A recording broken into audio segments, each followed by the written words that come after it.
He tried to put me on, but then I just kind of fell off with it. But then in college, like, I ended up meeting these friends that was like just as creative as I was. Right. And then he kind of, I had some friends that just kind of put me on to like they was on the producing thing. You know what I'm saying? So then, like, I was already a DJ. I was like, dang, I can do this.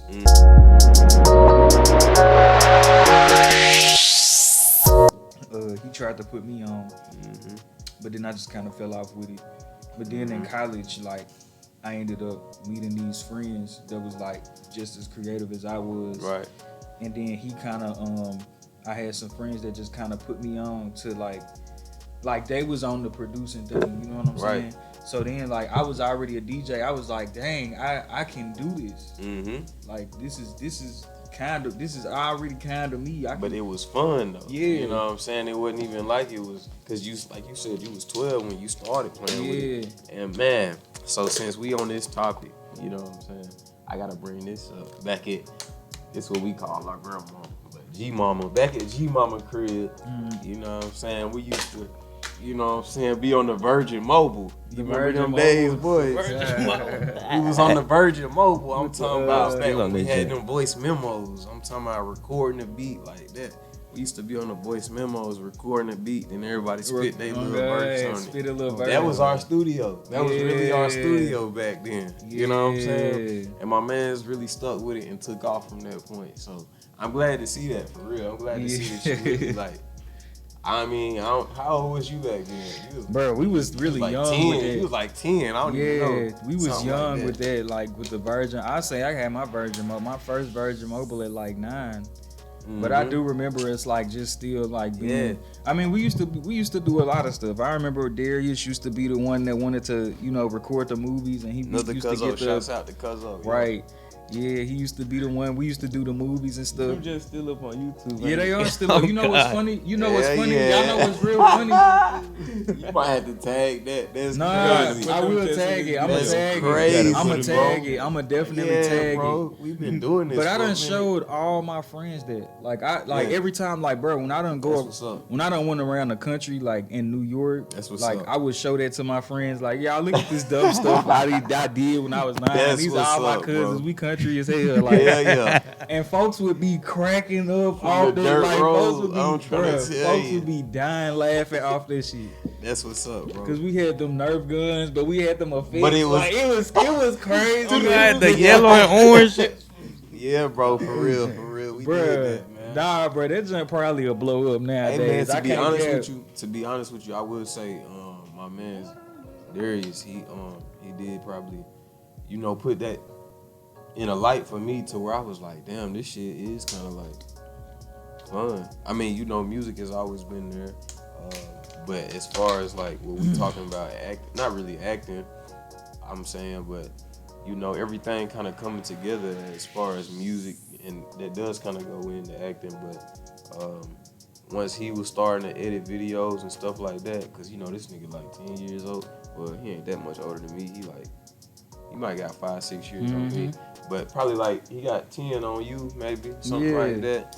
But regardless, you know, we kind of young, and I'm like, damn, this shit seemed kind of fun, and that put it in my eyes to where I was like, I might like this. So I did start writing music a little bit, or I started, you know, paying a little more attention in that, you know what I'm saying, sphere a little bit. So yeah, man, I could definitely see how you kind of got attached to it too.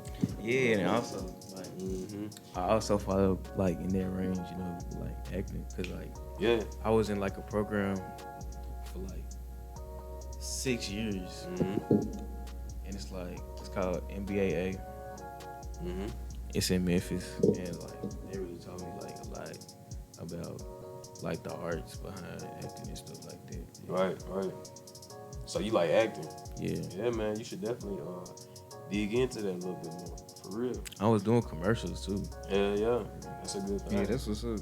Hey, speak up into your mic a little bit more too. Oh, okay, y'all can. Nah, you can. It's just you kind of talking real low. Speak up. Yeah. Okay. You kind of real silent with that thing. Yeah, you good though. But yeah, bro.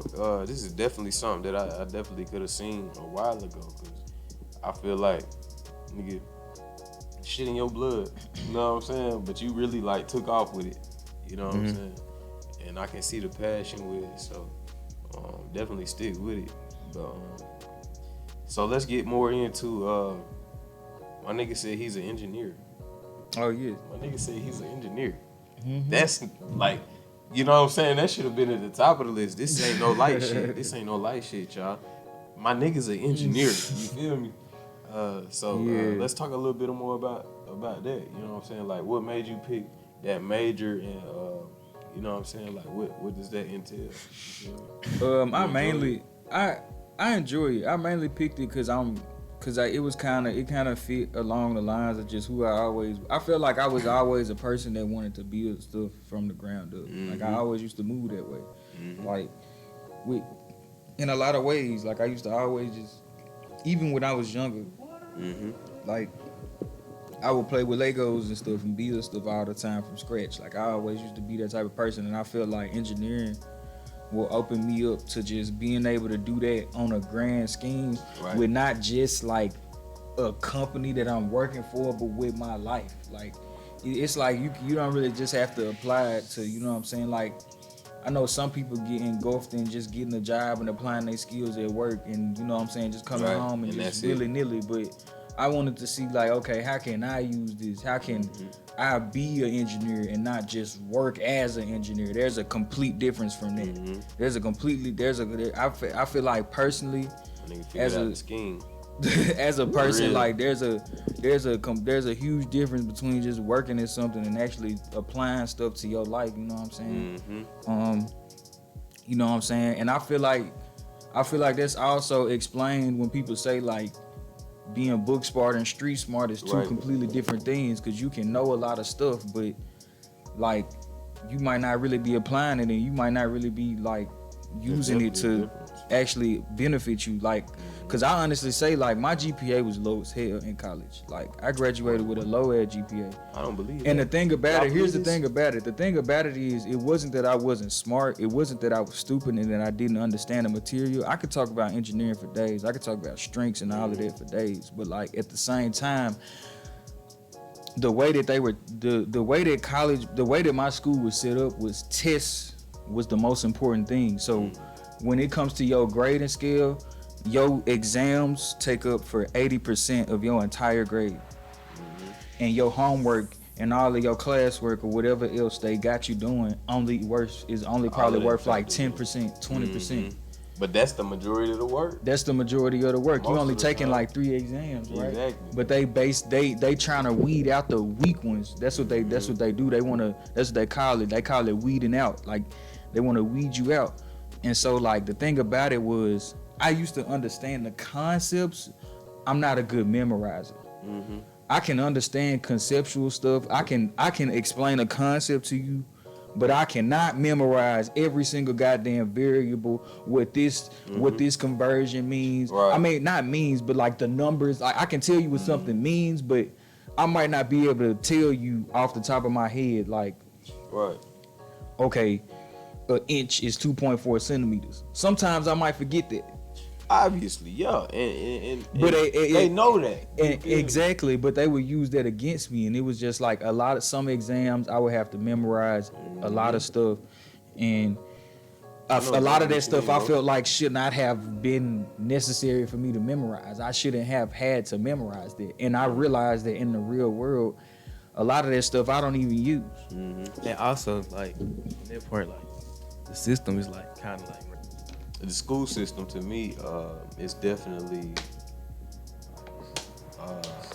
misconstrued. You feel me? The school system, to me, is very skewed on the way that they teaching the things that they need to teach. You feel me? So they teaching the things that obviously that they want to teach, but not the things that need to be taught. Yeah, and that's very. It's been keeping like kids from like not being able to get taught. It's holding a lot of people back. You feel me? And so the way that you feel on that is not your fault. The way that you are feeling is because of a system that they have created. You know what I'm saying? And that goes all the way back to the time, beginning of time that we could even get into school. You feel me? And I'm talking about we as a people. To be honest with you though, that's not even important because you knew the whole time that you were smart. You know what I'm saying? You just trying to pass this class. You just trying to get this C or at least a C. You feel me? But that's to their standard, man. You already know what you was capable of. You feel me? So this is kind of like keep into their system as far as like just, okay, let me hold this standard that they trying to hold me to. And then once I do that, then I can kind of like branch out and do my own thing. To be honest with you, you should have been able to do your own thing this whole time because obviously, my nigga, you smart as fuck. And you do that. Like you just said. Like you just said. I already knew what the fuck. Like, well, I ain't tripping. Like, why is you tripping? But nah, I was tripping. You know what I'm saying? It's just, I feel like, you know, that's just kind of one thing that you go through, especially when you a person that upholds yourself to high standards. Like, right.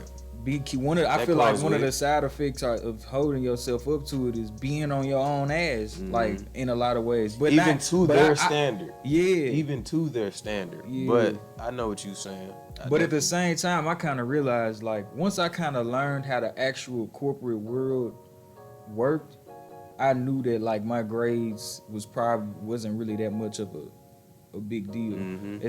I realized that like it only just determined what the first job was gonna look like. I could see that. And I went through a struggle for my first job. I'm not gonna cap, but I mean, I'm definitely in a better position. And I'm not saying this to be snobby, but like I ended up having a job before people who had higher GPAs than me. Right. You know what I'm saying? A lot of times that got to do with your personality. Now, in some ways, I honestly will say that one huge cause of that was COVID. Oh. Because my first engineering job was related to COVID. So that was one of the reasons why I was able to get on it so fast. So while people was losing jobs because of COVID, you actually was able to get one. Yeah. Really? But one thing about it was that when COVID hit, I was hearing from a lot of students at my school that were in the New York area that companies was rescinding their offers, taking them back because they had to shut down the office and send the people in the office home anyways. Damn. They had to lay off some of the workers, and they had to either lay some of them off or have some of them work from home. Trying to hire people in that process is just an extra hassle. Right. So it's kind of like especially trying to onboard. Right. You onboarding new workers, you got to train them. You can't train these folks. Exactly. You gonna send them to somebody's house? Damn. You see what I'm saying? Like, yeah. So is that a thing for Memphis? What? I mean, like, cause that's where you from. So I know before we kind of talk off air, but you was letting me know that y'all get a lot of doctors and things like that. A lot of doctors and nurses from like different countries and things like that. So is that kind of a part of that? Like, just that y'all. How can I put that? You might have to edit this. I'll say like, nah, you good. I'll say like, we kind of, one of the reasons I was able to thrive a lot easier in Memphis in engineering was because we have a lack of engineers. We don't really have engineering degrees out here, like other bigger cities up north will have. Even smaller cities up north probably have engineers because in the north education is a lot better. I can honestly say the north has a lot of better educational systems for their students. They have way better. Some of these schools even have pipelines where like you can like, they have schools that have these partnerships, or I have no idea if it's called a pipeline or a partnership or whatever, but like they have some high schools have connection to these colleges. Maybe a city school, like in New York, there's these schools called CUNY schools or SUNY schools, which is like Southern universities and colleges of New York, or city universities of New York.